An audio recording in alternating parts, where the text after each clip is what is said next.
एक समय की बात है। एक राज्य में प्रताप नाम का एक न्यायप्रिय और वीर राजा राज करता था।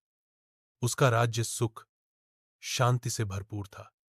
लेकिन एक दिन जंगल के अंदर से अजीब घटनाएं होने लगीं। गांव के लोग गायब होने लगे, खेत सूखने लगे और अंधकार फैलने लगा। राजा को पता चला कि जंगल में एक शैतान ने डेरा डाल रखा है। वह रात के समय निकलता और गांव के लोगों को नुकसान पहुंचाता। राजा ने अपने मंत्रियों से सलाह ली और खुद उस शैतान से मिलने का निर्णय लिया।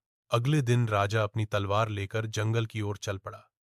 रात होते ही घना अंधकार छा गया और तभी एक डरावनी हंसी सुनाई दी।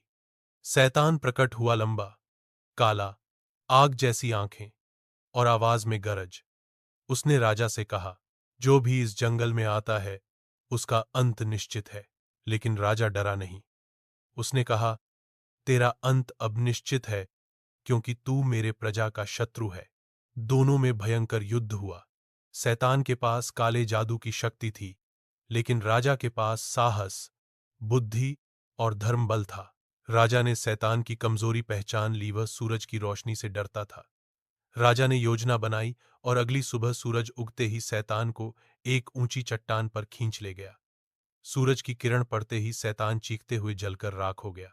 राजा विजयी होकर लौटा। गांव फिर से हौसने लगा। खेतों में हरियाली छा गई और लोग राजा की वीरता के गीत गाने लगे। उस दिन से राजा प्रताप को सिर्फ वीर नहीं, बल्कि रक्षक कहा जाने लगा। सीख: बुराई कितनी भी ताकतवर क्यों न हो, सत्य, साहस और बुद्धि के आगे हारती है।